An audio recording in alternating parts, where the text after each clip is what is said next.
在这个世界，每人都能觉醒一个能力，而我却觉醒了无数个超次元技能，甚至仅用一根不起眼树枝就将怪物砍成数块。然而不久前，我还是遭受校园霸凌的小透明，没有人记得我的名字。3年间魔法猎人考试从未通过，但还是幻想着能够成为载入史册的猎人。1个世纪前，恶魔之塔在世界出现，无数的怪物从塔里来到了这个世界。与此同时，第一代觉醒者出现，他们阻止了怪物屠戮人类，最后人类也获得了胜利。他们的遗产被纪念在创始人陵园，事迹也被载入了史册。譬如仅用一根树枝可斩杀万人大军的剑客，不用吟唱咒语就能施法的魔法师，现在他们已经被视为觉醒者的传说，而我也成为天选之子的觉醒者，却没有觉醒任何技能。当别人为通过猎人资格考试而欣喜之时，3年里我始终没有通过一次，在别人眼中就是个废材，只适合打杂收拾垃圾，永远都不可能成为猎人。觉醒者徽章仿佛就像是没用的疤痕，虽然我很想成为初代觉醒者那样载入史册，但完全事与愿违。与我一起入学的同学早已成为家喻户晓的极猎人，此时回校接受媒体采访，在众人的面前不断称赞我在这3年里的帮助，认为我就是天才，每门课都是名列前茅。可实际上3年里我一直都遭到他们的欺负，甚至包括资金上的馈赠。在我看来，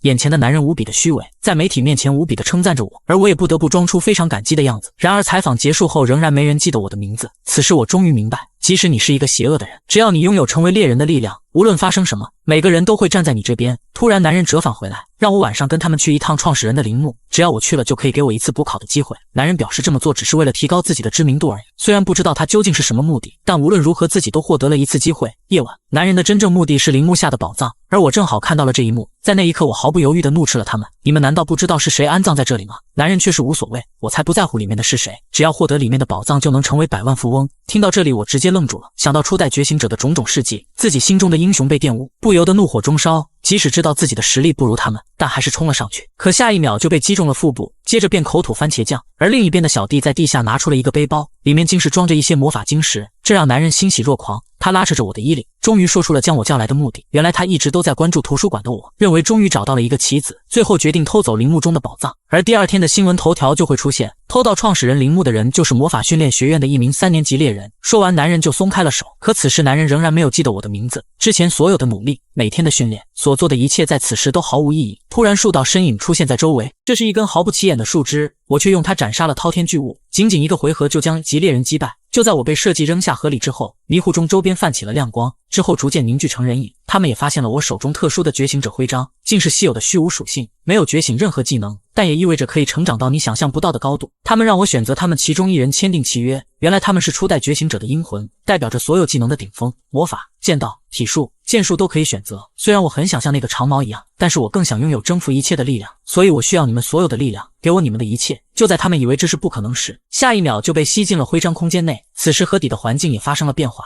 而我竟脚踏虚空漂浮起来，来到了长毛的面前，面无表情地看着他们。他们觉得我就像是顽强的小强一样爬了回来，而我只是捡起了脚下的一根树枝，这一举动却引来了他们的嘲笑，我竟想用这根树枝挑战他们。而长毛更是给了死命令，砍下我的脑袋，不要让我离开这里。随即黄毛便在魔法空间中取出了利刃，认为他一个1级剑客对付我这个弱鸡绰绰有余。就在他劈砍过来的瞬间，一息之间我便来到了他的身后，下一秒他的身体就出现数道划痕。你说你要教我剑客之道吗？见状，胖子连忙施法毁灭的凝视，而我只是手指轻轻一点，一阵金光冲天而起，烟尘消散后，胖子就趴在那里。长毛难以置信地看着眼前的一切，我除了一根树枝外，其他什么都没有，甚至还使出了不用任何咒语的魔法，这让他想起了传说中的剑客，一根树枝可挡万军，以及使用真理的智慧魔法，可以不用咒语就能施法的魔法师。书中的传说竟出现在眼前，可他不知道的是，初代觉醒者的106个灵魂全部都在我的身体里，你将永远铭记关于我的新神话。我自己都没有想到竟吸收了初代觉醒者的灵魂，但他们似乎对里面的空间非常满意，我也好感到无比的高兴。心目中的英雄就住在我的身体里，可他们好像对我这具身体虎视眈眈。首先出来的是剑客，想不到过去了那么久了还有人记得他，他对我接下来的打算很感兴趣。我还以为他说的是那个长毛，顺着他指的方向看去，终于察觉到了不同寻常之处，随即连忙走了过去。长毛还以为我要对付他，慌忙在空间中取出长剑，我抬手就是一拳，给我让开。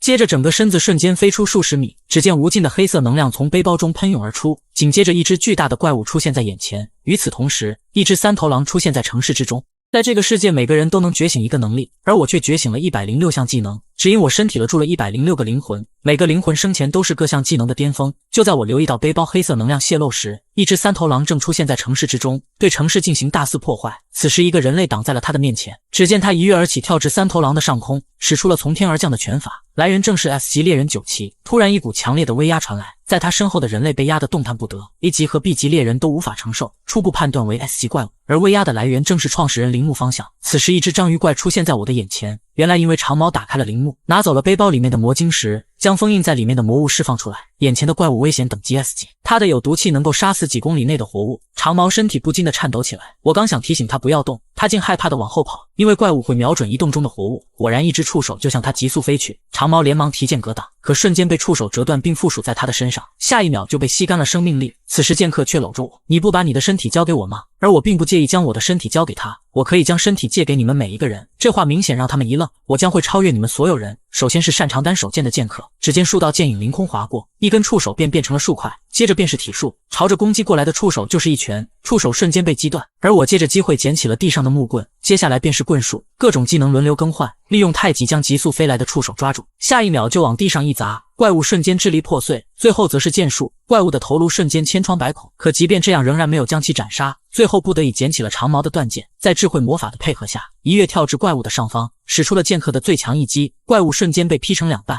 终于在各种骚操作下将其斩杀。然而此时我完全没有注意到一只乌鸦正在看着这一切。另一边，一个男人伫立在城市上空，从来电得知附近有着强大的猎人，从战斗现场的乌鸦传回来的记录是一名训练学院的学生，男人却笑着说想要见他，此人正是世界最强觉醒者一员。我只是完成了简单的猎人考试，就震惊了在场无数学生，只因我在各项测试中均打破了记录，甚至引起了世界最强觉醒者的注意。就在我利用阴魂的力量斩杀 S 级怪物之后，这一幕被一旁的乌鸦录像记录，引起了觉醒者协会的关注。我则像往常一样回到学校，可由于借用身体原因导致体力透支，而昨晚击杀 S 级怪物的神秘人物成为了大家讨论的话题。在剑客看来，我们现在这些觉醒者或多或少与普通人类处于同一水平，如果恶魔之塔在这个时候出现，必将是世界末日。突然他仿佛察觉了异样，校园内竟有一股强大的能量波动，此时学校教导处竟通知我补考申请通过，这完全出乎我的意料。而我补考引起了众学生的关注，只因我在过去的3年里从未及格通过。首先是100米冲刺，平均成绩3秒6，最好记录2秒7。就在众人嘲笑3年里我就是一个废材时，我瞬间跑过了终点线，时间1秒2，打破了最好记录。他们直接愣在了原地。3000米跑，最好成绩3分17秒，而我跑出了1分17秒的成绩，再次刷新了记录。2分钟俯卧撑840个，毫无意外的刷新了418的记录。卧推1280公斤，这些记录完全刷新了众人的三观。我以2倍多的优势打破了所有的最好记录，在他们的眼中我就是一个怪物，我还以为是体内的灵魂把力量给我的原因，然而他们什么都没有做，更没有给予帮助。此时伊原先生正在查阅我3年里的考试成绩，在他看来这些成绩简直不堪入目，而校长听到要复试的要求时都觉得难以理解。原来我的补考申请能够通过得益于伊原先生的帮助，可看到这些成绩之后完全出乎他的预料，因为这3年里我基本上都没有使用魔法。终于来到了最后一项测试，魔法测试，利用魔法在30秒内旋转这些巨大的风扇。此时身后早已站满了无数围观学生，而我在过去的3年里根本感觉不到魔法，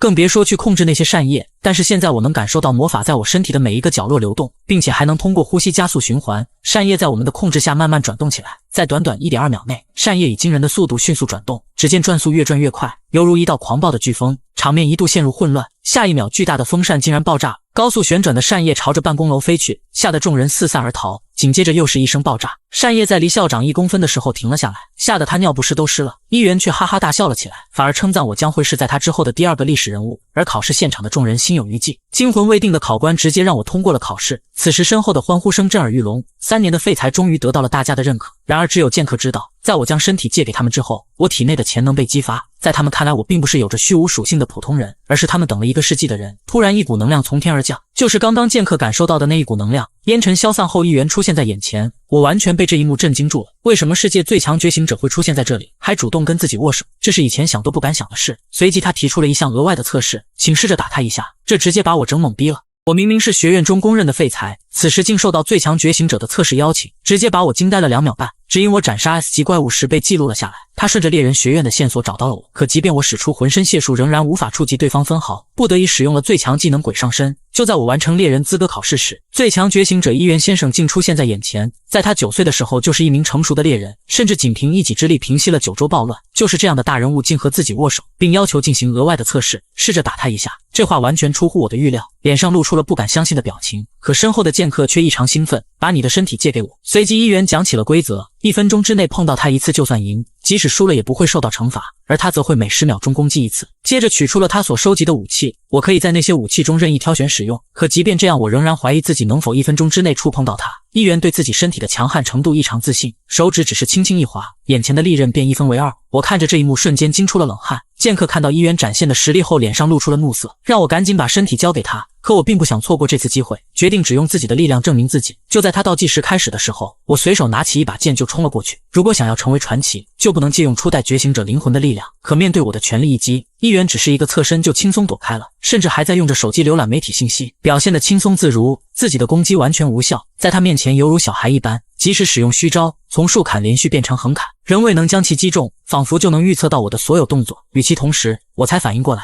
自己的身体竟可以随心所欲地移动。在将身体借给初代觉醒者之后变强了。突然，伊原的手指轻触额头，紧接着一股强大的能量猛然迸发出来，在地面上直接划出一道醒目的深沟。如果没有及时躲开被击中，以当前的实力根本无法抵挡。伊原却是有些疑惑地看了看自己的手，他在我的身上感受不到力量波动，却躲开了他的攻击。而我知道，如果再继续这样下去会被杀死，必须要找到昨晚击杀怪物时的感觉，那个强大的自己。我的变化让伊原心中一惊，挥剑速度变得越来越快，他的表情也变得严肃起来，感觉得到我的挥剑速度的变化。可即便这样，仍然未能触其半分。现在如果想要击中他，我的身体就必须要更快。此时第2个10秒时间到，只见伊原弯身躲闪，与其同时，左手迅速伸出了一个弹指，下一秒，一股强大的能量倾泻而出，瞬间倒飞了数十米，直至撞到教学楼才停了下来。身后的墙体出现了皲裂，尽管如此，我仍然无比激动，因为自己在和世界最强觉醒者对抗。如果换作以前，在这一击下必死无疑。现在证明自己变得越来越强。可此时伊原表现得非常失望，非常抱歉，我已经看够了。说完就以手为刀，还没等我反应过来就猛然砍下，下一秒就趴在地上。在他看来，我虽然表现出天才的能力，但还不足以到成为战友的层面，最后还是没有看到那天晚上那股强大的力量。说完就打着电话离开了。突然他眼神一滞，感受到了身后一股强大的力量波动，我身上的能量冲天而起，最强外挂道障，鬼上身。我只是简单的挥出一剑，竟将对面的大楼拦腰斩断。最弱废材与最强觉醒者大战300回合仍不落下风。在剑客灵魂鬼上身之后，我的气息瞬间同时发生了变化。伊原感觉身体背后一凉，竟看见我身上的能量冲天而起，让我们玩得更久一些吧。此时伊原却是欣喜若狂，他感受到了那天晚上的力量。只见我一剑挥下，伊原的躲闪速度快到出现了残影，他不由得心中一惊，我的速度和力量与刚刚天差地别。就在他愣神的时候，利剑已经近在眼前，千钧之际被他侧身躲闪，接着就是一记竖砍。他也没有想到我的速度竟如此之快，稍微不留神就会被砍中。只见我面目狰狞，紧握剑柄，接着猛然挥出，对面的大楼被拦腰划过，伊原急忙下蹲躲闪，教学楼内的学生只能惊慌逃窜。他感觉到了我的剑术的变化，明显能够预判他的动作，就像是古代剑术一般，犹如一股激流。见状，伊原以手为刀砍了过来，而我却是满脸兴奋地躲开了那股力量。我再次挥舞起手中的剑，伊原同样如此兴奋，难得碰到如此强大的对手。这一幕惊呆了在场的众人，伊原竟然只能被动的防守，而我却是越打越兴奋，因为刚刚他的举动惹怒了体内的剑客，现在达到近乎疯狂的地步。伊原见状只能接连后退，却不见慌张之色，反而异常兴奋。只见他一脚踩下脚边的石子，小小的一颗石子瞬间将堆积如山的武器弹飞。伊原一跃而起，握住了一把关公大刀，双方早已剑拔弩张，仿佛不再是简简单单的一个测试。挥出的剑刃将武器砍断，两人都显得无比兴奋，碰到了难得一遇的对手。体内的灵魂剑客更是异常激动，沉睡了1000年终于可以释放剑意。其他的阴魂看着外面世界的一幕，每人都想加入其中的战斗，可我的身体在他们的眼里并不是一个完美的容器，而我则目不转睛地盯着战斗。剑客所展现出来的各种招式，在我手中不断地比划着，突然刀剑相接，竟发生了断裂。剑客看着手中的断剑无可奈何，没有剑的剑客水平根本发挥不出来，伊原却表现得无关紧要，他只想知道剑客接下来会怎么做。剑客瞥了一眼身后的学生，接着一跃而起，跳至一人面前拔出了他的佩剑，而伊原紧随其后，一拳就砸了过去，强大的力量瞬间爆炸开来。剑客在烟尘中跃出，伊原的攻击却接踵而至，接着跳至刚刚测试用的扇叶上，只见紧握扇叶手指发力，扇叶瞬间出现了皲裂，举起扇叶就向剑客砸了过去。此时伊原发现了剑客握剑的变化，从双手剑变成了单手剑，紧接着一个剑刃网格出现，他手中的扇叶竟出现平滑的裂缝，下一秒竟变成了整整齐齐的方块，这就是剑客的单手剑技。伊原此时显得更加兴奋，仿佛对自己的实力充满信心。就在剑客想着冲上去的瞬间，手中的剑竟断裂成数块，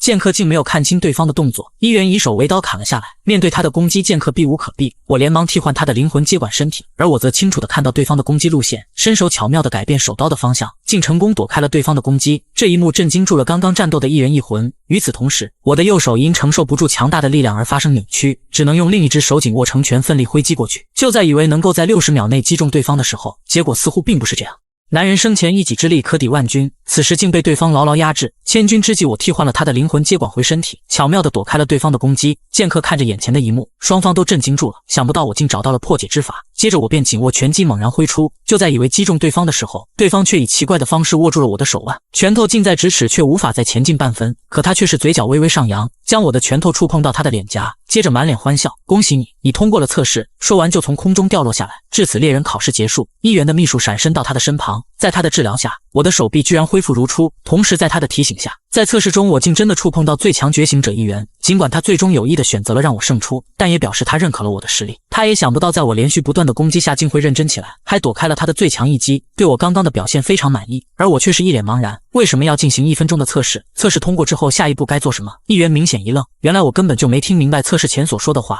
晚上我回到了家中，自从父亲去世后就与母亲相依为命，看着一元给的卡片，不禁想起今天他所说的话，我们真正的敌人是谁？但因为在学校人多嘈杂，而没有继续细说下去，只能晚上到我家再详细解释。然而恶魔之塔早已被创始人摧毁，现在猎人的任务是猎杀从裂缝中跑出来的怪物，当前是否还有其他的原因？就在我陷入沉思的时候，竟进入了魔法空间。剑客的突兀出现把我吓了一跳，不明白为什么突然将我的灵魂换入其中，而且其他的阴魂都在看着自己。剑客表示刚刚的讨论有了结果。听到这话，我还以为他们要掠夺我的身体。就在剑客准备继续说话的时候，外面的世界传来一阵嘈杂声，漆黑的房间出现了异样，母亲竟瘫倒在地上，一个人影坐在餐桌上，大快朵颐吃了起来。厨房一片狼藉，完全不顾我的出现。我阴沉着脸，你到底对我母亲做了什么？而让我没想到的是，对方竟是一名 S 级猎人，议员先生的同事，现在让我带上行李跟他走。然而我愤怒至极，毫不犹豫地挥出了一拳，就在接触的瞬间竟被对方躲开，接着闪身至我的身后。只见他咧嘴一笑，你是在挑战我吗？而我还是一直阴沉着脸，自己的母亲还在外面躺着，我满脸的愤怒之色，你对我母亲做了什么？魔法空间的灵魂看着这一幕同样异常愤怒，想着从这场战斗中得到确切的答案，就让我们这些创始人好好招待他吧。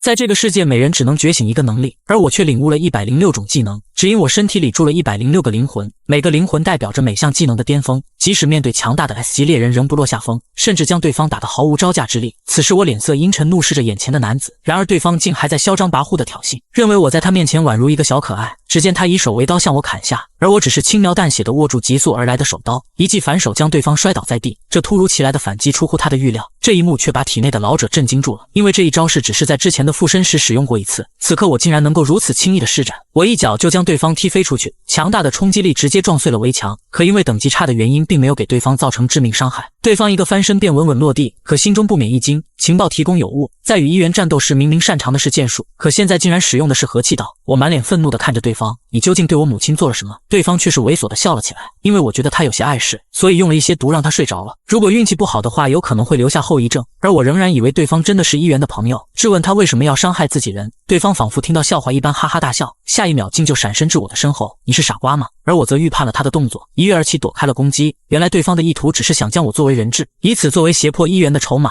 面对接踵而至的攻击，我连忙侧身躲闪，多次攻击无效后，竟用脚踩住了我的脚背，阻止我继续移动。躲闪不及，竟被对方在脸上划出了一道血痕，毒素瞬间在脸上蔓延。对方的目的已经达到，只要受伤，毒素就能渗透全身。想不到对方竟是一名毒师，可在体内合成上千种毒素，而我所中的毒名为幻想虫毒，1分钟之内可蔓延全身，产生的气体可使周边5公里范围内的生物致死。唯一的解药就是加入他们的组织，而我则问了体内的药师之王瓦兰坦，是否可以制作解药。瓦兰坦有些受宠若惊，但还是给了肯定答复。对方还以为我会被恐惧所吞噬，得到药师之王的答复后，我也不再有所顾忌。我记得所有创始人的事迹：神之手高唐，智斩万军离贵，苍之灭枪卡尔基，治天之弓马尔。此刻心中早已没有了恐惧。见状，对方不禁恼羞成怒，不顾一切地向我冲来，势必要让我在中毒的痛苦中死去。我连忙侧身躲开，身后原本茂密的树木瞬间变成枯树，手中凝聚毒液的攻击再次袭来。只见我横跨一步躲闪，接着蓄力猛然一击，对方结结实实地挨了一击，吐出了一口82年的番茄酱，施展的正是原拓的泰拳，对方直接倒飞2米半，紧接着使出了艾兰的光之脚，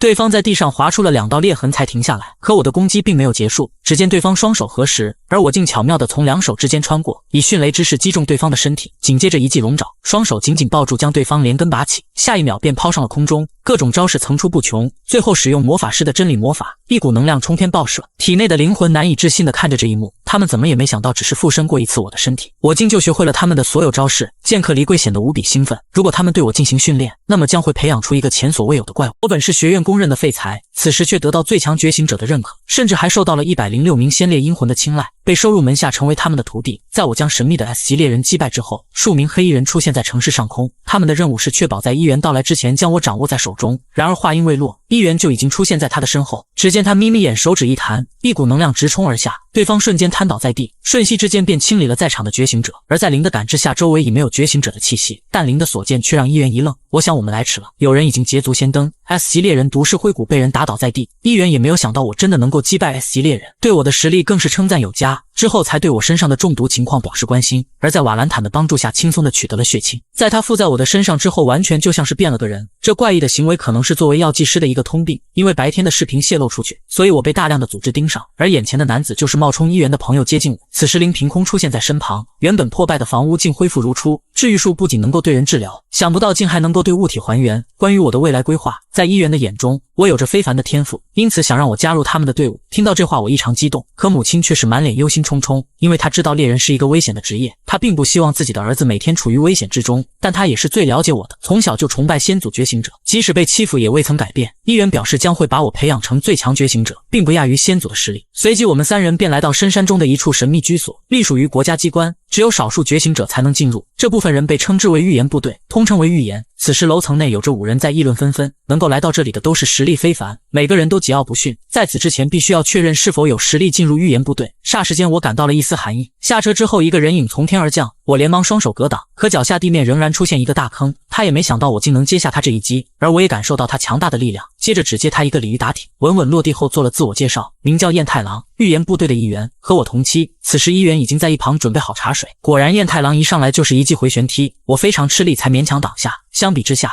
对方却是游刃有余，密集的攻击如雨点一般，对方一跃而起，再次一记回旋踢，而我只能双手交叉拼命抵挡，瞬间倒飞出去才缓冲了部分力量。接着燕太郎便说起了预言部队的起源，猎人存在的目的是猎杀裂缝中出来的魔兽，但是却有着除此之外的灾难，与之相比显得更加严重。10年前的万魔宫入侵，5年前的九州大灾变，出现了大规模的异次元裂缝。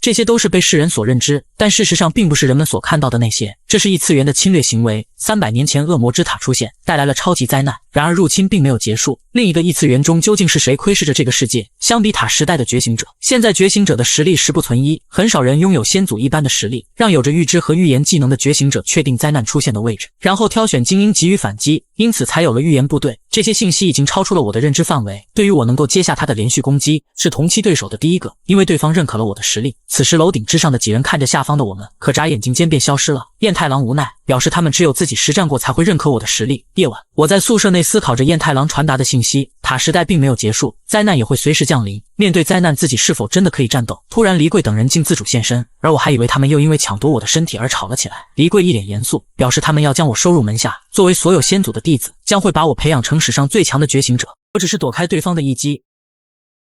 竟让对方感到震惊不已，只因我前一天拼尽全力才能勉强接下他的一击，现在却是如此轻松。然而我展现出来的实力只是冰山一角，随着在虚无空间内边睡边练，实力早已不可同日而语。在我成为106名先祖灵魂的徒弟后，他们的目的是想将我培养成为当代的最强觉醒者，与其为了争夺我的身体而自相残杀，还不如将我培养成想要培养的人。特别是看到我与灰谷战斗之后，我竟能模仿曾经使用的技能，虽然威力没有达到预想的效果，但从形态上已初具规模，在他们看来也许是虚空文章的原因，能够吸收技能成为自己的能力，这个能力比任何始祖都要强大。而我听到黎贵的话反而哭了起来。此前虽然觉醒了魔法文章，但自始至终从来没有表现出任何天赋，没有任何人对自己抱有希望，更是遭到了校园暴力，从未及格的猎人考试，甚至没人记得我的名字。现在得到了最强觉醒者一元先生的认可，有着史上最强的天赋资质，得到了自己憧憬的始祖的青睐，自己的人生发生了翻天覆地的改变。黎贵说出了他们的计划，在虚无空间内，他们可以自由地使用时间和空间，届时将进行每天100个小时的训练，白天应付预言部队之类的情况，而晚上则接受他们全员的训练。第二天，在洗漱时遇见了燕一郎，他感受到了我身上不一样的气息，瞬间一脚踢出，却被我看似随意的低头躲开。燕一郎不可置信地看着眼前的我，自己的踢脚速度明显比前一天更快，但反而被躲开了。随后两人来到的食堂，可眼前的少女表现得并不友好。少女是昨天在楼顶上观战4人组中的一员，在她看来，我的新人欢迎仪式还没有结束，即使向对方介绍自己的名字，对方也并不认可。想要得到她的认可，就要跟她去摧毁下一个预言。我只是抵挡了魔物的攻击。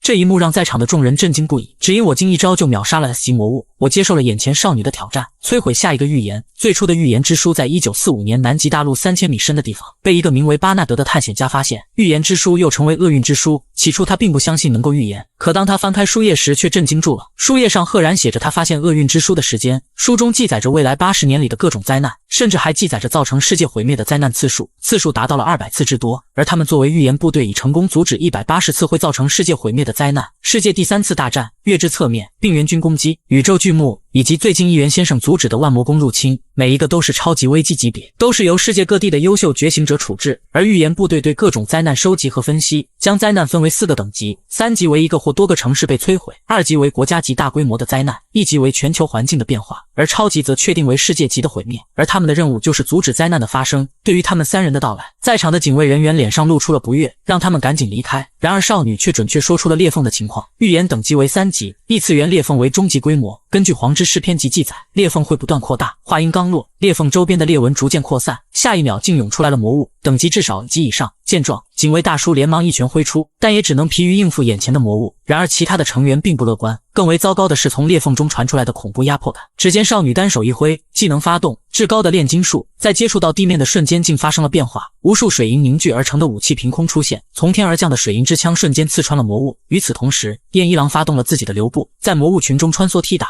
大叔难以置信地看着眼前的一幕，才发现我们根本就不是普通人。此时一只猩红的眼睛出现在裂缝中央，兽族希腊雷奈尔 S 加级。见状，两人的技能同时发动，雨点般的攻击精准命中对方。可燕一郎的脚下却传来了异样的感觉，脚下的攻击无法前进半分，连同水银之枪也被生生折断。完全没有想到眼前的魔物竟有物理抗性。只见魔物朝着少女冲去，少女连忙凝聚水银在身前形成防护盾，千钧之际我挡在了她的前面，单手便阻挡了魔物的猛然攻势，接着全身力量集于手中，瞬息之间爆射而出，强大的力量使地面发生了皲裂，魔物瞬间化为灰烬。众人露出了难以置信的表情，仅仅一击就将 S 级魔物击杀。燕一郎更是惊出了下巴，早上时的违和感并不是错觉，而这一击同样出乎我的预料，只是经过了1个晚上的基础训练，实力竟变化如此明显。然而这只是基础中的基础招式灌击，虽然对方具有物理抗性，但是可以利用内劲从内向外，没想到竟爆发出如此强悍的力量。接着看向了身后的少女，请把你的名字告诉我吧。对此少女也认可了我，说出了自己的名字小宫茜，失明的米诺陶洛斯，最终 BOSS 等级 S 加级。可他们两人没有发现自己的攻击根本无效，只见一只巨斧朝他们猛然挥下，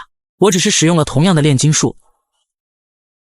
就让对方感到震惊不已，只因我展现出本不属于我自己的力量，同样的炼金术却比他高出1个层次，物理攻击竟打出魔法效果。魔物被炽热无比的高温水银烫倒，在我将 S 级魔物击杀之后，此时两人也掌握更快击溃对方的方法，利用渗透从身体内部攻击。片刻过后，裂缝外的魔物清理完成，两人便邀请我进入裂缝空间，这着实吓坏了旁边的大叔。更惊讶的是，我竟毫不犹豫地冲了过去，紧随他们的其后进入裂缝。看到这一幕，大叔呆愣在原地，但也同时猜出了我们的身份，传闻中的秘密组织。这也是我第一次进入裂缝，而内部竟是一条通道。成群的魔物出现在眼前，只见小宫茜凝聚水银之枪，狭小的空间反而对她更有优势。小宫茜的范围攻击可以碾压同期对手。突然一只巨熊出现，在疯狂地咆哮着。见状，燕一郎挡在了前面，利用以快而闻名的流步踢打着巨熊，而我也模仿着他的动作，对着巨熊使用了同样的招式。很快就来到了裂缝尽头，没想到竟是一个格斗场，一阵阵咆哮声从天而降，接着一个巨物赫然出现在众人面前，这着实把我们吓了一跳。失明的牛头怪 S 加级。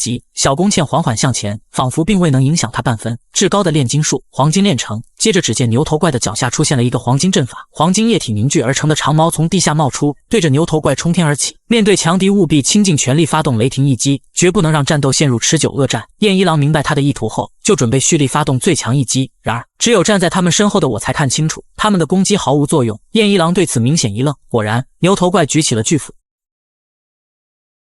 完全没想到他的攻击破坏力竟如此之大。更为震惊的是，在刚刚的攻击下，对方毫发无伤。此时炼金术师基克尔竟自主现身，不禁称赞小宫茜是个天才，以当前的年龄就达到如此之高的速度和准确度。如果是正常的 BOSS， 在他的攻击下将毫无还手之力，可现在却是面对物理抗性100%的魔物。与此同时，牛头怪发动了攻击，挥出了数道巨斧，不会魔法攻击的两人不得不后退寻找机会，而我闪身到小宫茜的身旁，好好看看什么才是至高的炼金术。基克尔借用我的身体凝聚了一团水银，下一秒水银团犹如利箭爆射而出，瞬间附在牛头怪身上。小宫茜看得一脸懵逼，为什么我会和他一样的炼金术？然而我只是淡淡开口，你踏入了炼金术的误解和偏见之中。物质具有3种形态，每一种形态要根据情况区分使用。话音刚落，牛头怪的七窍冒出了沸腾的水银，水银产生的高温热浪竟让两人退而避之。这种情况完全颠覆了他们的认知，我竟能如此巧妙地控制水银温度，物理攻击竟打出了魔法效果。因为高温并不是物理攻击，所以对牛头怪造成了致命伤害。巨大的牛头怪竟被高温活生生地烫倒。黄之诗篇集记录了这一幕，3级预言成功被阻止，击溃市民的牛头怪任务达成。新的预言之书出现，灼热之书。我意外释放自身的魔力，却让在场的众人震惊不已，甚至在我的身上感受到了一股压迫感。原本以为只是一个简单的调查任务，然而谁也想不到从灼热之书获得的预言竟有着禁忌术法的气息。在我使用炼金术击溃牛头怪之后，小宫茜对我充满了怀疑。与燕一郎对战时明明使用的是体术，可现在又使用和自己一样的炼金术，看到我嘚瑟的样子，气就不打一处来。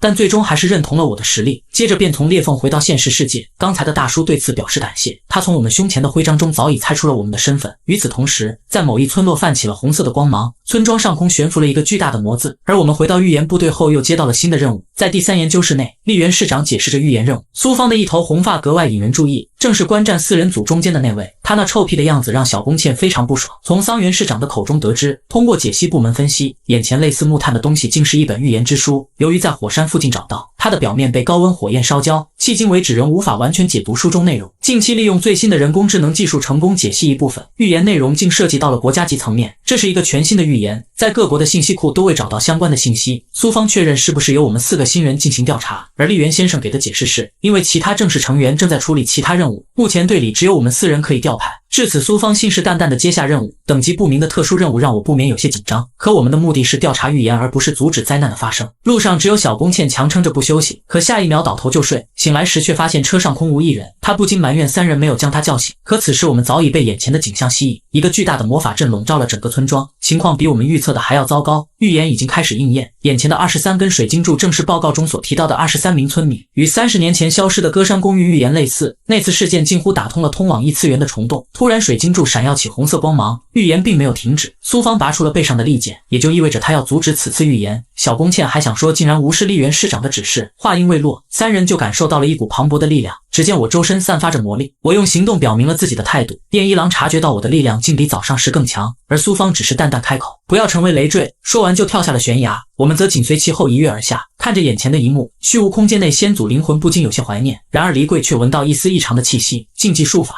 月光之下的一个坟墓泛起了红光，一只巨手破土而出。眼前的男人仅仅只是一根手指，竟轻松抵挡了我的雷击。原本以为只是简单的调查任务，没想战斗竟悄然升级。我们4人在对方面前犹如小孩一般，即使使出浑身解数，仍被对方轻松化解，甚至召唤出了3个有着 BOSS 实力的骸骨式神与我们对战。就在我们决定阻止预言之后，灼热之书的记载从调查变成了阻止。与此同时，月光之下，一只手从坟墓破土而出。1000年前，一名同为觉醒者的妖术师犯下了大规模的杀戮罪行，最后被一名阴阳师击败，带着伤势流窜到一个村庄。他竟以血液为引，布下血魔大阵。1000年之后，魔法阵会吞噬阵中的一切生命作为祭品，而他将会君临这个世界。此时，月空之中出现了一个人影，预言 BOSS 板东禁忌，等级位置。板东握了握拳头，感受手中的力量，但似乎对这种程度的力量并不满意。而我们的攻击接踵而至，只见他单手结印，我们数人的攻击竟被无形的力量抵挡。接着一股火焰能量冲天而起，合击之势瞬间崩溃。虽然未能造成对方致命伤害，但现在已然出乎我们的预料。仅仅一个回合就爆发出如此强大的力量。此时在他们2人的着落点出现了魔字阵、妖术、亡灵之父，无数的手臂交织缠绕，将他们紧紧束缚，甚至技能都无法使用。只见对方一脸邪笑，在他的眼中我们就是祭品。我以手为刀向对方砍了过去，却被对方侧身躲闪，接连不断的攻击仍被对方躲开，还被对方在脚下施加魔法。对方看着上空不免有些惊讶，我竟然躲开了他的魔法攻击。只见我手指凝聚金色雷电，接着一股雷电光柱朝对方爆射而去，然而却被他单指抵挡。我脸上不由得露出了骇然的表情，自己的蓄力一击竟被对方轻松化解。苏方此时闪身至他的身旁，技能金斩花，手中的利剑竟幻化出数道凌厉的剑刃，却被对方以巧妙之势躲开。然而苏芳对此仿佛早有预料，他不相信这种程度的攻击能够击败对方。只见他双手紧握剑锋朝下，无数的利刃如雨点般从天而降，却被对方轻松化解。接着他以手掌为刃，迅猛地朝苏芳发动攻击。苏芳连忙提剑格挡。交手之后，板东也知道眼前的少年才是我们中最强的，而我也感受到了前所未有的压力。对方有着与一元先生相近的实力，燕一郎两人拼尽全力，终于挣脱了束缚，连忙冲上去支援苏芳。然而对方只是单手向后一挥，在他们的跟前出现了红黄绿三个魔法漩涡，对方竟召唤出了3个骸骨式神。见状，燕一郎没有停止半分，眼前式神的实力出乎他的预料，有着与失明的牛头怪同等实力，也就意味着我们要面对3个 S++级的 BOSS。一个绿骷髅挡在了我的面前，可我的眼神中并没有丝毫畏惧。另一边，苏芳与板东打得有来有回，板东却嘲笑起苏芳得不到支援，然而下一秒就被他划出了一道血痕。苏芳淡淡开口：“我不需要任何援助，唯一能够依靠的只有自己。”苏芳越是这样，板东就越是疯狂，这样吞噬对方之后才能增强自己的力量。苏芳明显感受到了对方的速度变快，此时我挣脱了绿骷髅的纠缠，板东有些惊讶我为什么会出现，这时才留意到骸骨式神只剩半截身体伫立在那里，还没等他反应过来就被一拳砸在脸上，爆发出的力量让他倒飞数米。苏芳也没想到自己看不起的新人竟是第一个打倒了式神，让我们一起合力打倒他吧。板东却是一脸讥笑看着我们。因此之际意外觉醒天赋，各种技能层出不穷，在实力相差悬殊之下力挽狂澜。然而最强一击却未能造成致命伤害。在我突破式神骸骨的攻击之后，连忙前往支援苏芳。板东躲闪不及，被我一拳击中，直接倒飞数十米，在地上划出2道明显的划痕。苏芳却满脸惊讶。小宫茜和燕一郎还在拼命抵挡式神的攻击，甚至还处于下风之势，而我却是3人之中首个突破式神的包围。当我提出联手攻击板东之时，苏芳竟拒绝了我的提议，表示并不需要任何人参与战斗，这着实出乎我的预料。突然板东的攻击迎面而来，双手中凝聚黑色能量，瞬息之间苏芳砍断了对方的手臂，化解了攻击，而我却躲闪不及，被能量笼罩。妖术破闪，身体倒飞出去，直至拦腰撞断了树干才停了下来。然而板东的攻击并没有停止，被砍断的手臂自动拼接复合，并以手为刀砍向苏芳。此时黎贵两人竟出现我的眼前，在我昏厥的瞬间意识自主进入虚无空间，可身体的疼痛并没有减轻半分。在黎贵的提醒下，外面的战斗不容乐观，苏芳只能疲于应付，拼命抵挡。面对板东的攻击，手止不住的发抖。下一秒对方竟砍断了苏芳的手剑，与此同时连忙从空间中取出另一把手剑，朝着板东的要害刺去，却被对方后弯躲闪。与妖术师相比，两者的实力相差太大，即使苏芳是我们当中最强的，但也只能苦苦支撑。板东在复活时仅仅只是血祭了23名村民的生命，如果禁忌术法在有着大量人口的城市施展，那他真的会以魔王的身份君临天下，他将会吞噬更多的生命，增强自身力量。黎贵表示将我的身体借给他们，由他们将板东击溃，然而我却一口回绝。这一回答让他们有些难以置信。我知道如果借用他们的力量，就达不到修行的目的，在我成为猎人之后，危险也会随其而至，灰谷事件就是一个例子，所以我必须只用自己的力量将对方击败。见状，黎贵也不再阻止，让我使用所学过的技能战斗，紧接着我便冲了过去。此时板东的攻击速度越来越快，苏芳只能被动格挡，对方一记手刀上挑，他顺势一跃而起，双手握剑从天而下，只见板东手中再次凝聚黑色能量，瞬间将他的手剑击飞。千钧之际，我接过了空中掉落的飞剑，借你的剑一用，接着借势再次腾空而起，板东手中凝聚能量爆射而出。此时我双手握剑，一刀流剑法，激浪断地，我的剑气将对方的能量劈开。对方眼神中透露着不可思议，我将会是超越先祖的男人。我只是简单的挥出一剑，就让先祖阴魂震惊不已，只因我将剑技和魔法融合，创造出新的技能，使出浑身解数仍未能置对方死地，反而逼得对方召唤巨型骷髅。在我接过苏芳的手剑后，使用一刀流的技能砍向对方，看似强大，但仅仅只砍断了对方的手臂，不足以造成致命伤害。下一秒就重新长了出来。虽然黎贵两人对我能否打败妖术师并不看好，对于我来说，每一次短暂的休息时间都被我视作宝贵的训练时刻，现在反而让他们拭目以待。只见我一跃至板东跟前，对方连忙提手抵挡。苏芳也没有想到我一个新人竟占据主动优势，接着无数剑刃如雨点般向板东席卷而去，而剑刃竟在对方的手上划出了血痕。看到这一幕，苏芳更是心有不甘，自己看不起的新人竟能达到如此地步。随着我的一剑挥出，对方后撤拉开了距离，无数能量球虚空漂浮，妖术死亡之流，能量球便朝我冲了过来。在我侧身躲开时，他们却是紧紧将我锁定，然而此时我却停下了脚步，接着单脚抬起，使出了圆拓的技能震脚。出现的巨石将能量球尽数抵挡，可对方的攻击并没有停止，而我控制着破碎的石块飞了过去，两股能量碰撞，轰然爆炸，趁着烟尘消散之前使出了步伐，金光反射，瞬息之间来到了对方的身后。然而自己的偷袭竟被对方反应过来躲开，甚至还被施加了魔字阵法，一股能量冲天而起。然而下一秒我却从天而降，板东的手再次被划出了一道血痕。此时他也发现了异样，我所使用的战斗技能五花八门，虽然熟练但未精通，所以对他威胁不大。可下一秒却露出了难以置信的表情，我竟将所有技能融合一体，这一幕更是惊呆了黎贵两人，完全没有想到我的成长速度竟如此之快。板东脸色变得阴沉，一阵红光冲天而起，一只巨脚竟将与小弓箭对战的式神踩在了地上。禁术骷髅合体，我在他面前犹如蝼蚁一般。站在骷髅头上的板东俯视着下方，接着一只巨手向我拍来，然而我却纹丝不动，即使现在使出全力仍然不够。回想着过往的训练，梅莱斯的真理魔法，放下心中的杂念，黎贵至柔至刚的单手剑技，在挥下的瞬间忘掉一切迷茫和恐惧，施展魔法的双手握紧了剑柄，魔法与剑技融合，一股磅礴的能量笼罩，下一秒挥向了对方。巨大的骷髅一分为二，我竟创造出了属于自己的技能扬言斩。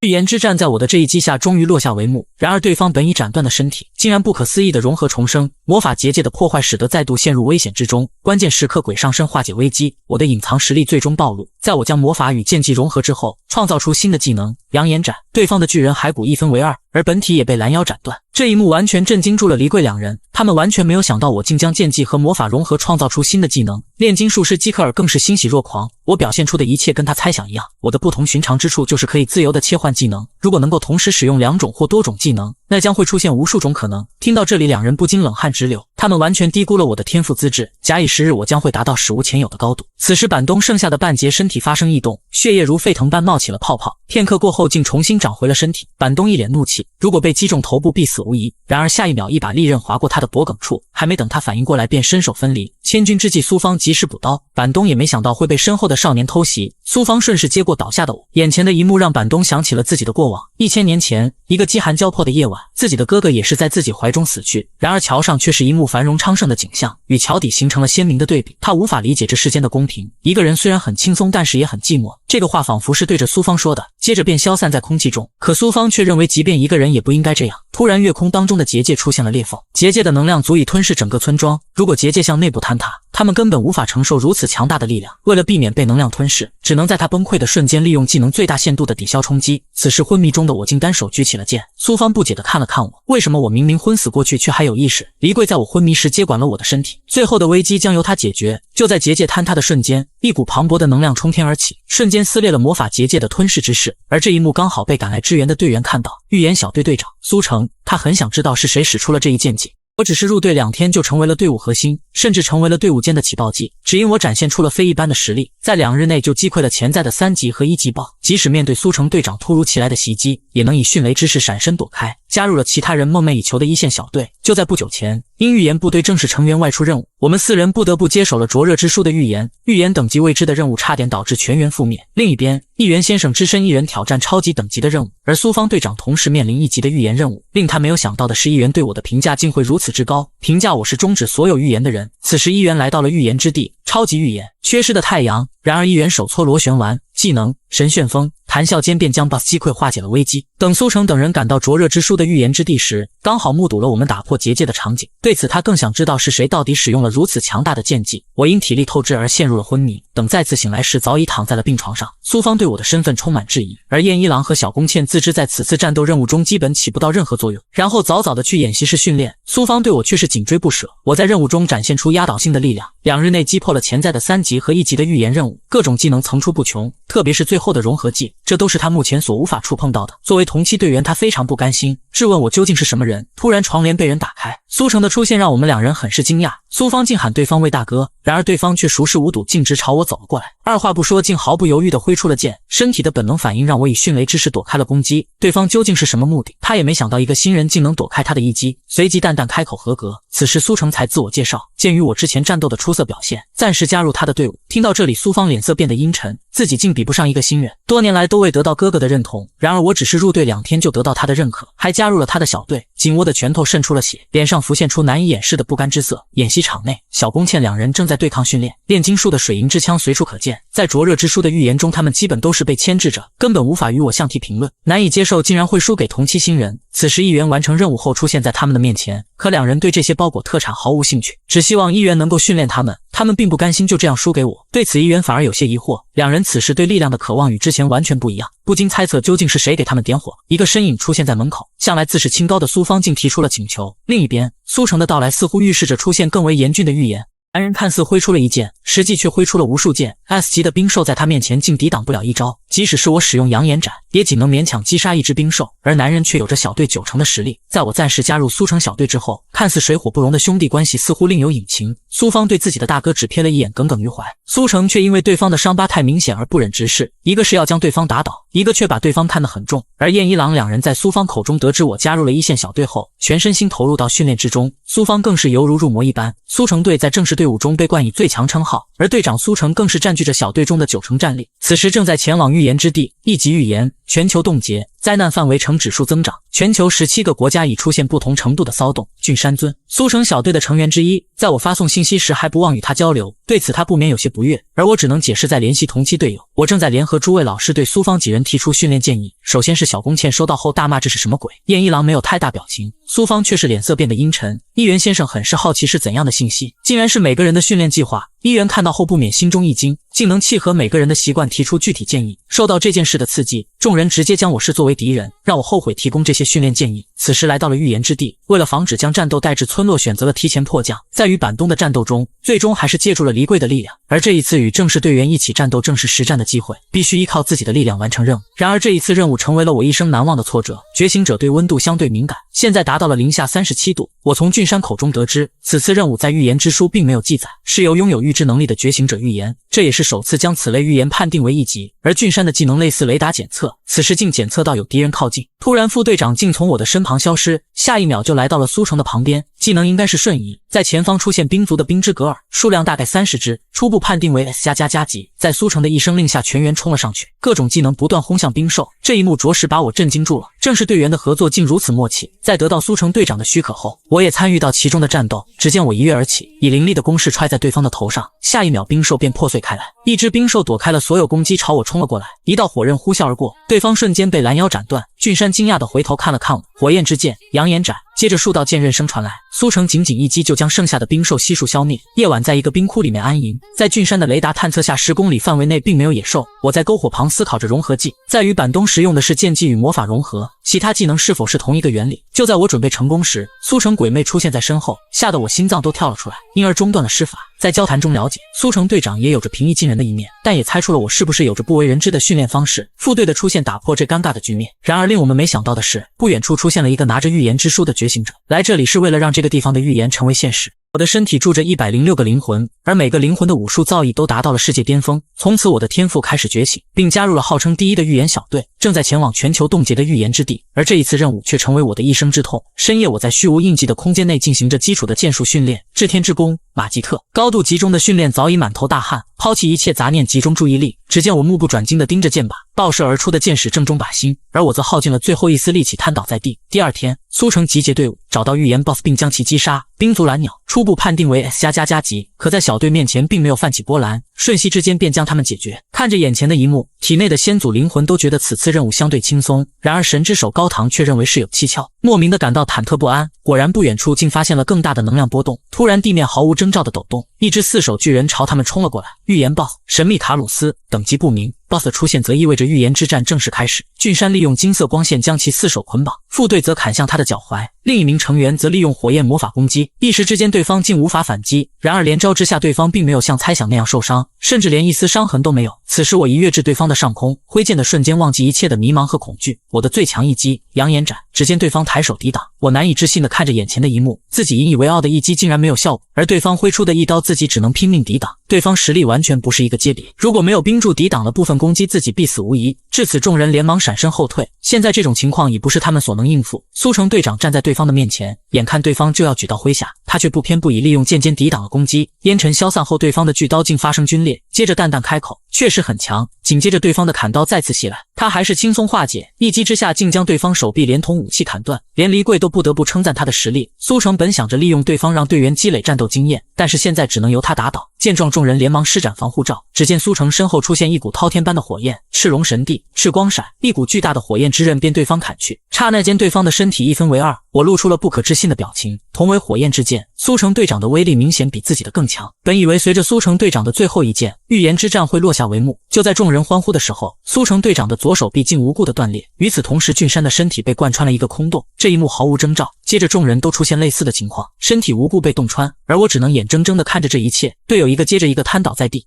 预言之战来了惊天逆转，小队成员毫无征兆的被洞穿，预言小队几乎全员覆灭，苏城队长更是双手被断，而我只能眼睁睁看着队友一个接一个倒下。本以为在苏城队长的实力碾压下能够结束任务，没想到竟遭到了新一轮的攻击。千钧之际，俊山将我推开，但他的身体增添了2个空洞，前方可是范围内根本没有发现潜在的敌人。俊山无助地朝他伸手，如果是队长的话，应该可以发现敌人的所在位置。而苏城只能愤怒地看着这一切。接着，一名队员再次遭到攻击，苏城让他们寻找障碍物遮挡，可我则双眼无神地呆愣在原地。他则压低身子思考着这一幕，对方的攻击即使是防护罩也能洞穿，能够让接触到的东西瞬间消失，同时也意识到手臂断口处与俊山身体洞穿的位置形成一条直线，瞬间明白了攻击的大致方向，接着便朝着那个方向爆射而去。此时巨人卡鲁斯竟重生愈合，而我依然跪坐在那里，无法接受眼前的一幕，口中不断呢喃着瓦兰塔的名字，无论是谁都可以，请复活他们。体内的医圣瓦兰塔也无可奈何，谁也不能将尸体复活。我面如死灰地喊着体内灵魂的名字，对他们说了句抱歉。在与板东之战的最后动用黎贵的力量，本想着这次任务只依靠自己，最后还是艰难地说出拜托了。黎贵等人明白了我的意思，随即便附在我的身上。另一边，苏城思考着对方可以避开俊山的雷达探测，躲藏位置必定是3公里之外的探测范围。平时他为了锻炼队员压制了实力，此刻他目露凶光，不再隐藏，很快就找到了躲在障碍物之后的敌人，正是手持预言之书的陌生男子。想起俊山等人的身影，苏城更是怒火中烧，一记赤光闪便砍了过去。然而对方似乎早有预料，周身漂浮着数只黑球，黑球犹如黑洞般吸收了他的攻击。苏城眼神中露出了难以置信，对方的目的只是完成这里的预言，接着朝苏城再次发起攻击。千钧之际，苏城用剑扬起积雪，利用积雪阻挡了对方视线，瞬间闪身来到对方的身后，朝着他的脖子挥出一剑。可下一秒，苏城满脸的不可置信，自己的剑竟然断了，身体还被对方击穿。对方早已预判了苏城的攻击，砍掉头颅是基本操作，便提前漂浮2个黑洞球抵挡攻击。苏城忍着剧痛朝对方挥砍，然而却被对方侧身躲开，还被对方一记鞭腿踢在伤口处。而苏城等着就是这个时机，利用剑柄重击对方的胸部，下一秒直接倒飞了出去。刚开始连着释放数枚黑球之后就停止了，现在的攻击也是一样，所以消除目标的技能不可能无限制连发，即使被说中了技能弱点，对方也毫不在意，因为此时的苏城早已是强弩之末。然而下一秒，苏城周身笼罩着一股火焰，伤口在炽热的燃烧下开始止血，强大的威压朝着对方扑面而去。苏城在燃烧生命，使用赤龙神帝，对方却是一脸自信，自己的黑洞足以吞噬对方的力量。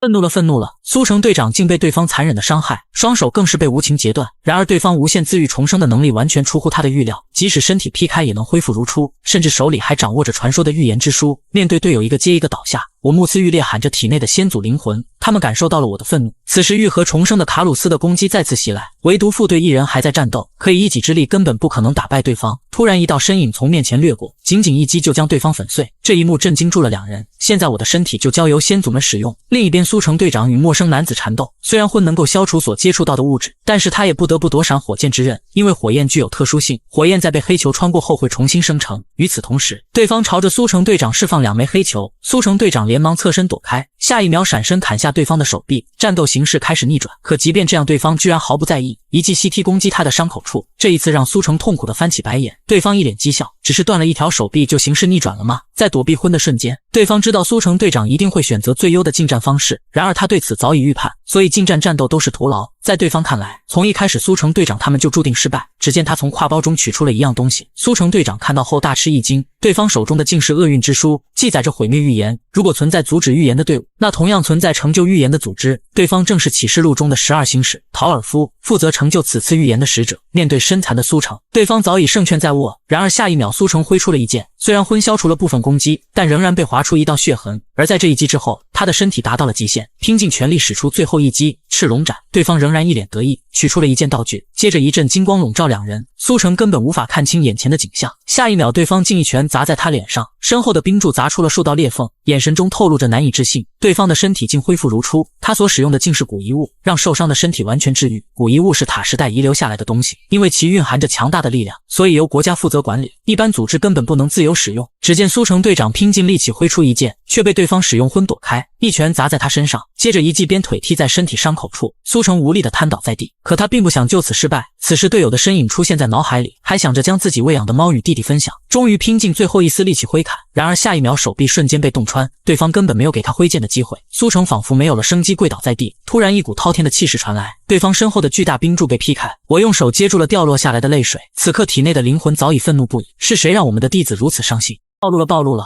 我的隐藏实力火力全开，眼含泪水的看着眼前的一幕，伤痕累累的苏城队长跪倒在眼前，双手被断，再也抑制不住的愤怒冲天而起。男子感觉到了我的异样，就在他准备发动技能的时候，手臂瞬息之间就被砍断，根本没有看清我的挥剑动作，手剑也因承受不住压力而发生扭曲。炼金术师提醒不要因为武器的原因而有所顾忌，技能至高的炼金术利用水银生成了各种武器。与此同时，男子的断臂竟重生愈合，这一幕出乎了黎贵的预料，而魔法师也猜出对方使用了某种古遗物，在使用次数范围内可以全自动愈合。突然一支箭矢正中对方的眉心，此时我在马吉特的加持下，剑术更加炉火纯青，可刹那间对方便恢复如初。现在的对策就是不断的杀死对方，减少自愈次数。对方使用昏挡在了前面，可下一秒还是被箭矢击中，只要有缝隙就能精准命中目标，这种程度对马吉特来说轻而易举。对方再次释放出黑球，而我使用圆托的步伐闪身躲避，瞬间来到对方的眼前，眼神中充满着对对方的愤怒。近身后一记踢腿，接着就是一记掌击，雨点般的攻击朝对方砸下。对方技能可以使在直线上接触到的物体消失，所以就只能瞄准线上对齐的点，知道原理之后就能够轻易避开。最后就是一记昆山撞，对方化为流星飞了出去。现在也不知道对方死了多少回。苏城的目光看出了我的异常，觉察到站在他面前的并非真正的我，而我这时并没有想着隐藏身份。技能生命停滞减缓了他的伤势加重，接着缓缓开口，我们所认识的先祖灵魂寄宿在我的身体。没等他反应过来便闪身消失。另一边，陶尔夫似乎有些怀疑自己的技能竟然能被轻易避开，就在准备继续战斗时，一根长矛刺入了他的心脏，接着直接贯穿了他的身体，连给他思考的时间都没有。可对方只要还存在自愈重生的次数就能无限复活，紧接着就是一脚踩在地上，真是麻烦。没想到对方变得支离破碎后仍然还能复活，短暂的思考让他改变了策略，朝着苏城队长的方向冲去。逃离这里之前必须将他击杀，可下一秒却愣在原地。我早已坐在苏城队长面前等着他，你的速度太慢了。黎贵附身断剑一挥，对方再次被砍成方块。这次在他眼神中终于透露了对死亡的恐惧，他的生命就是为了成就预言，所以对死亡并不害怕。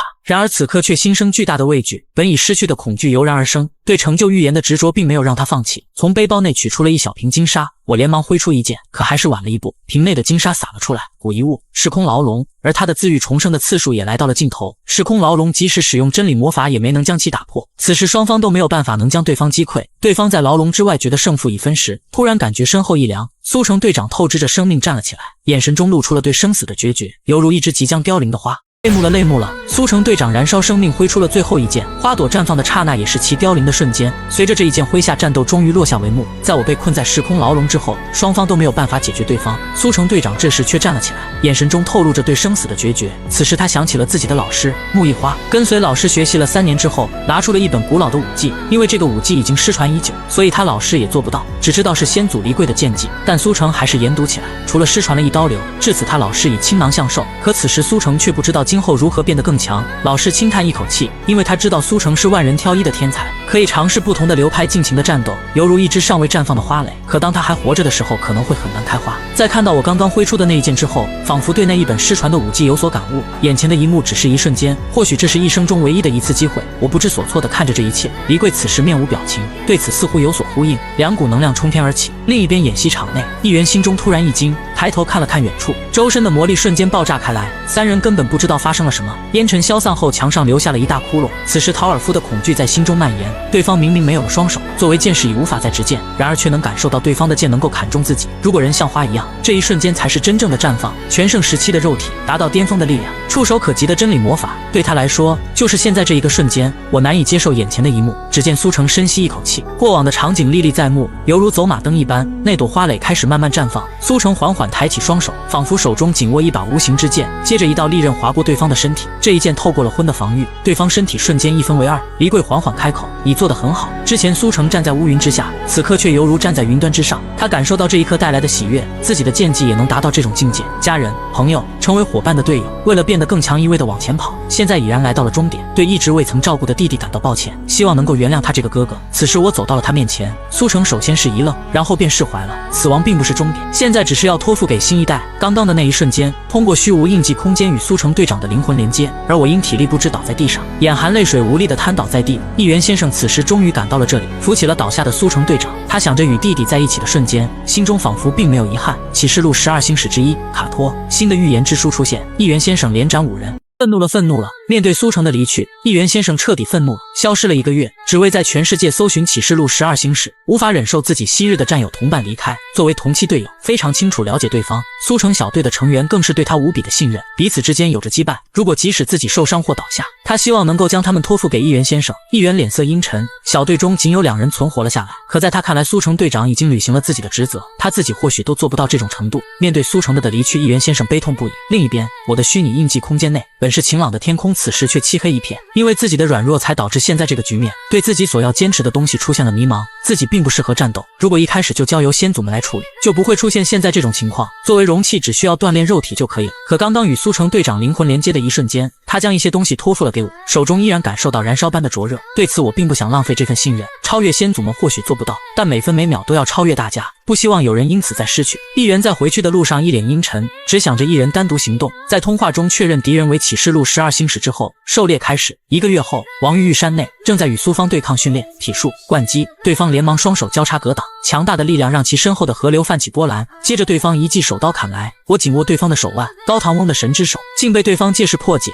就在我准备继续攻击的时候，一道声音制止了我们，正是苏成队长的老师木易花。上次的预言之战之后，苏成小队已经解散，而苏方在葬礼上一动不动。再次见面时，看到他提着一只猫以及抱着数本日记，原来他对自己的哥哥什么都不了解。直到在收拾哥哥的遗物时，从日记本中发现苏成对他这个弟弟无时无刻都在关注。从入队考核开始，每一次的任务日记本都清晰地记录着，而他自己却对哥哥一无所知。而我也将那天晚上苏成队长的话转述给苏方，他这位弟弟才是他最为珍视。之后为了变得更强，找到苏成队长的老师，希望对方能够指导训练。接着对方一股能量冲天而起，一脸兴奋地看着我们。面对我们2人的攻势，对方却能轻松躲闪。另一边，英国伦敦一街道内，启示录12星矢之一卡托消失了1个月的议员终于出现，满脸阴沉，说出其他星矢和根据地的所在位置，否则死。可对方并没有因此就范，议员先生眼神透露寒光，片刻过后便走了出来，将沾了鲜血的预言之书给了一名壮汉，接着便转身离开。至此已收集了5本预言之书，还剩下7人。少女明明只是紧握拳头，就震惊住了在场的众人，只因少女将水银化为固态刺穿对方的身体。在苏成队长离开之后，议员先生四处狩猎启示录12星矢，事迹也传到了预言部队总部。预言部队最高责任人一于总监助理，东云总监助理，北手。眼前摆的正是收集到的5册预言之书，由原来的1本分成了12册。议员虽然表面是为了收集预言之书而击杀敌人，但事实是他无法忍受苏成离去而独断专行。可总部并没有过多追问的意思。东云2人此时建议新设立一支队伍，苏成队长的离去也就意味他的小队解散，因此需要填补队伍空缺。2级预言叛逆者、预言 BOSS、小智神团，对方的攻击一个接一个，耐力正在逐渐崩溃。想对队长，想刹那。此次任务，小宫茜作为临时成员加入他的小队，技能至高的炼金术，一团巨大的水银朝对方飞去，接触的时候瞬间化为高温气体，然后化为液体包裹着对方的身体，高温的水银沸腾起来。只见小宫茜拳头紧握，水银再次化为尖刺，相互间刺穿了对方的身体。这一幕震惊住了在场的众人，瞬息之间对方全员覆灭。想队长不得不称赞小宫茜的实力，毒气、高温、窒息、物理4种手段一起攻击。虽然现在只是临时队员，但想队长却是想着邀请他加入自己的小队，而小宫茜并没有马上答应。任务结束后，小宫茜立马打电话给我，现在他已经完全掌握了第7课内容，物质的3种形态，让我给出下一节课内容。对此我很是惊讶，对方进步如此之快。在与基克拉确认后，便表示将下一节课内容发给他。另一边，2级预言 BOSS 吃土的狮身人面相，此时却被一脚踢碎，攻击之人正是燕一郎，而立队队长笑一郎对此也是称赞不已，同时邀请他加入自己的小队。经过一段时间训练之后，他们几人的实力突飞猛进，而这都归功于我的训练指导手册。突然小宫茜说起要新设队伍的传闻，为了填补苏成队的空缺，选拔队员成立新的队伍，从其中选择目光犀利的作为队长。对此我不以为然，只因这个事情与自己关系不大。小宫茜说出了一个队伍的名字，神风队。我在觉得这个名字很好时，反应过后瞬间惊呆了，你在说什么？女子只是挥出一剑，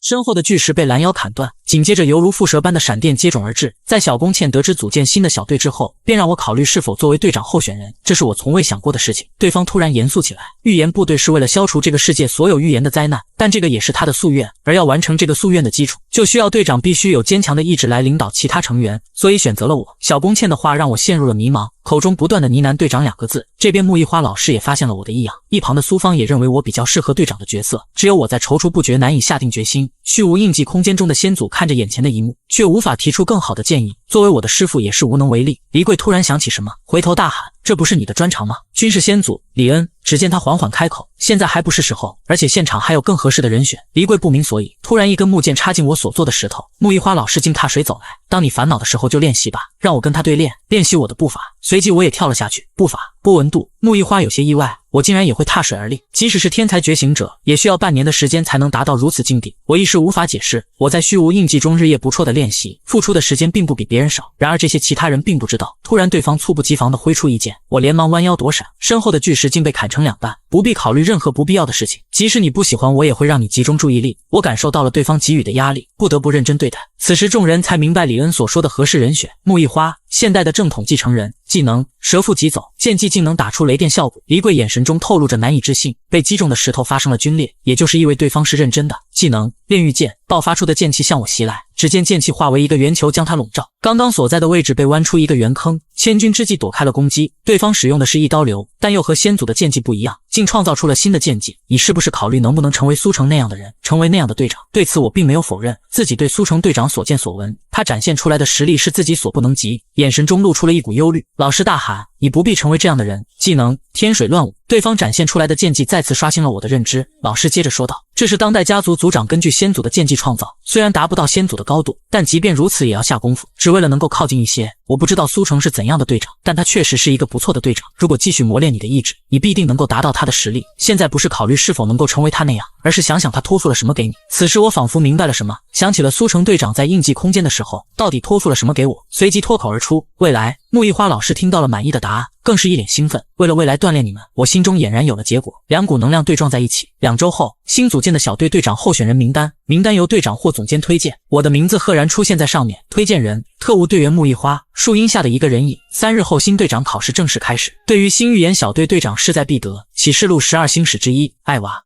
男人明明只是挥出一爪，身后的山体瞬间爆炸开来，而我反手就将对方砸出一个大坑。这一幕震惊住了在场的众人。在我决定参加队长候选人考试之后，谁也想不到启示录的星矢潜入了预言组织，对3日后的队长考试势在必得。而他的独有技能天邪可以幻化成杀害之人，一元四处杀戮星矢引起了他们的恐慌。可他们自知根本不可能以一己之力击败一元，潜入预言组织就是为了从内部瓦解他们，成就预言之书的预言。3日后队长候选人考核如约而至，共有4门测试，每门测试成绩第1名3分，第2名2分，第3名1分，最终综合成绩最高者则为新任队长。预言组织的最高负责人也在关注此次考核，我也没有想到考核竟会是这样，身后仿佛有无数双眼睛盯着自己。是车队古希认为我就是一元先生带回来的怪人，万无队朝日奈觉得我才入队2个月竟妄想担任队长，汤岛队袁不一在他看来我就是一个新人，真碧队秋素一没有想到我2个月就站在了这里，金流旗队英介对于我能在1级预言中存活下来令人深思，而且推荐者竟是木易花老师。丽队施念叶对于我指导同期新人仿佛心生不满。最后的响队锦鲤他也没有想到我就是指导小宫茜的老师，每个人对我的目光都不一样，谁都想不到12星矢的艾娃就是他们其中之一。他们身后都有队长陪同，而我身后却空无一人。这么重要的日子木易花老师却睡过头了，而且还补充了条信息，如果在他未达到之前就失败了，将会把我推进火山口。想起训练时的场景，心中不免冒出冷汗，对方绝对会说到做到。另一边木易花老师快速赶路，可脚下却是苏芳。无比聪明的苏芳竟被木易花老师忽悠成了坐骑，说这是一种修行方式。第一场魔力测试就震惊了众人，磅礴的魔力爆发出来，我毫无疑问成为了第一。在他们看来，我就是属于那种异类，就是拥有出色的身体能力或魔力的超级天才，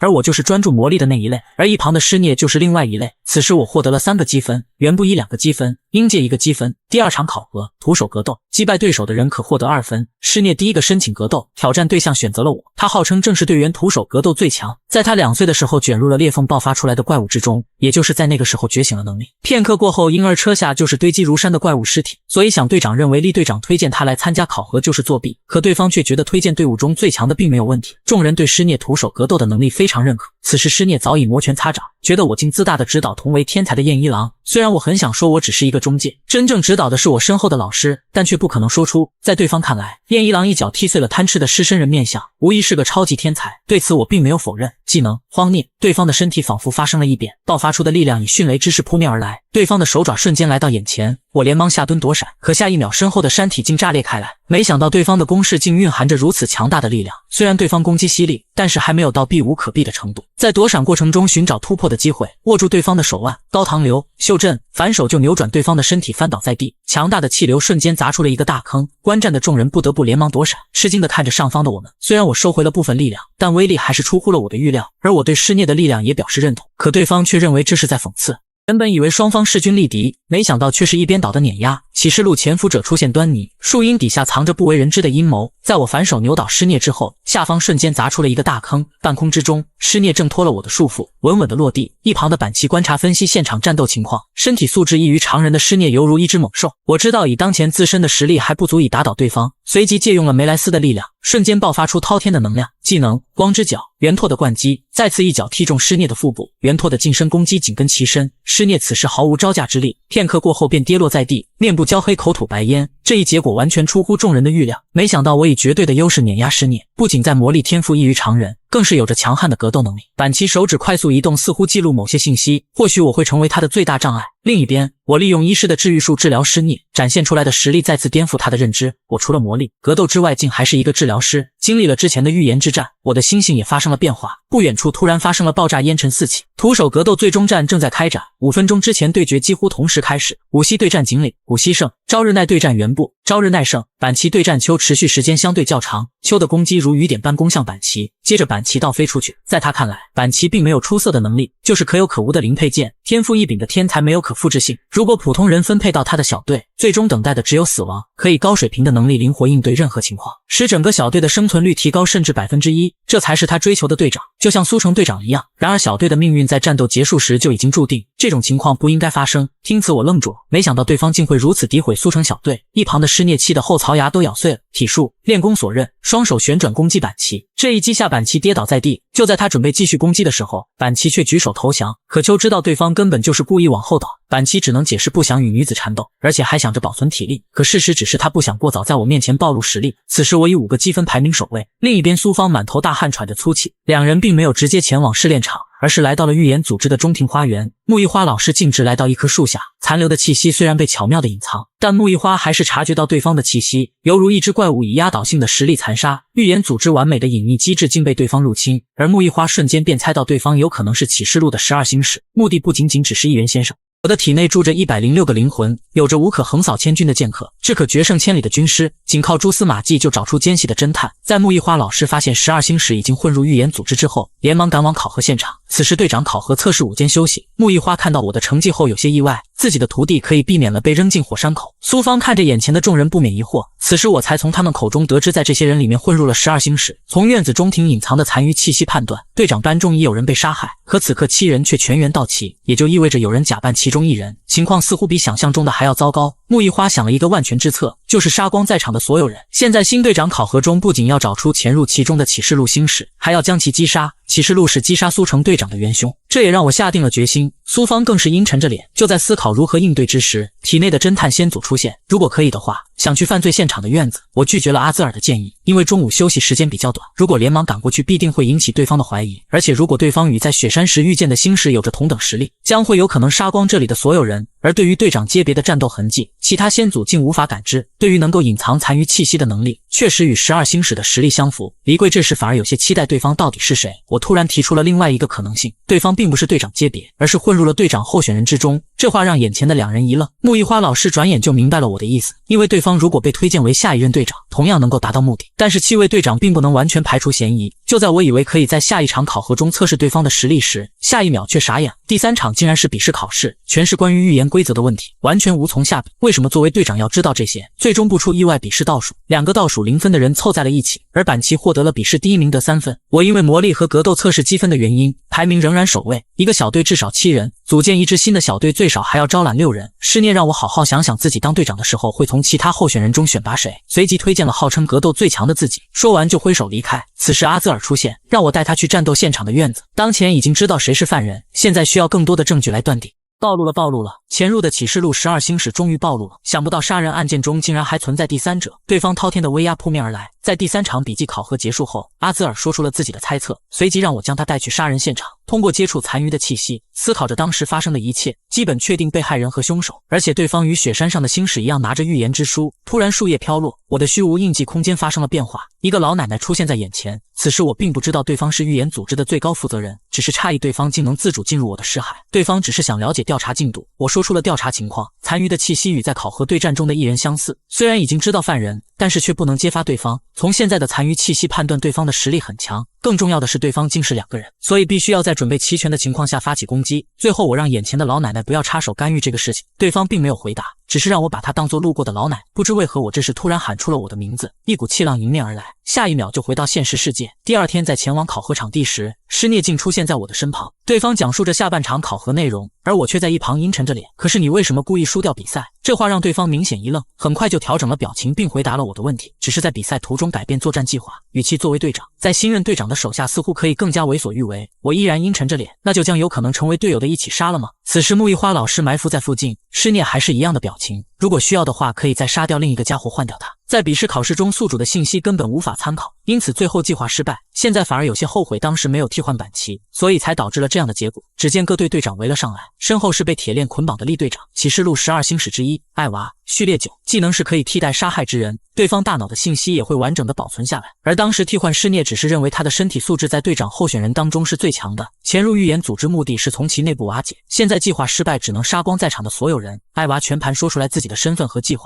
因为他相信没有人会活着离开这里，但最后还是想知道究竟是谁发现了他。可话音刚落，就看向从一开始就站在他身旁的我，一股强大的威压爆体而出，双方大战一触即发。你小子到底是谁？案件真相终于浮出水面，我的怒意冲天而起，凌厉的一拳砸向对方，可倒飞数百米后却像是没事一般。时间回到案件当晚，厉队长推荐施聂为新任队长候选人，施聂顿时无比兴奋，在他看来眼前的少年无疑是在同期人选中最强的，可下一秒身体就被划开，厉队长当场就愣在了原地，施聂成为碎块掉落在地，一个身影从黑暗中走出。队长候选人的实力就是这样吗？来人正是预言组织追杀的12星矢之一的艾娃。只见对方绿色魔力包裹施聂的尸体，技能天血鬼，躯体金刚化的厉队长朝他砸了下去。可令他没有想到的是，施聂的身影竟出现在他的身后，12星矢竟如此不堪一击。当他疑惑地回头时，下一秒便尸首分离。艾娃取代了施聂的身体，随即取出来一件古遗物，意外的遗骸撒在了厉队长的尸体。没想到厉队长竟又奇迹般的动了起来。这个古遗物的作用可以将对方成为尸弩。我像看电影一般看着发生的一切。阿兹尔仅靠残余的气息就知道案件的始终，是一个剧场型侦探，可以在犯罪的地方再现影像。这是一种可以预见未来犯罪的强大技能。发动的条件就是自己需要以确认犯人和证据。梅莱斯不由得陷入了沉思。对方有着替代杀害者的技能以及操纵尸骸的古遗物。此刻我的怒意冲天而起，不可原谅！快速的一拳砸向对方，躲闪不及的艾娃被正面击中，强大的力量让对方身体倒飞数百米，可对方竟硬生生的接住了我的攻击。以我现在的力量果然还是不行，这种程度的攻击对他似乎无效，很不甘心打倒你的不是我。这时梅莱斯接管了我的身体，爆发出来的气息发生了改变，对方并没有感到意外，从情报得知我似乎可以切换其他人的状态，接着疯狂的大笑起来，散发出的魔力在他的上空汇聚，白昼如同黑夜一般。只见无数的尸骸从天而降，人生终将消磨时间致死，让我们玩个够吧。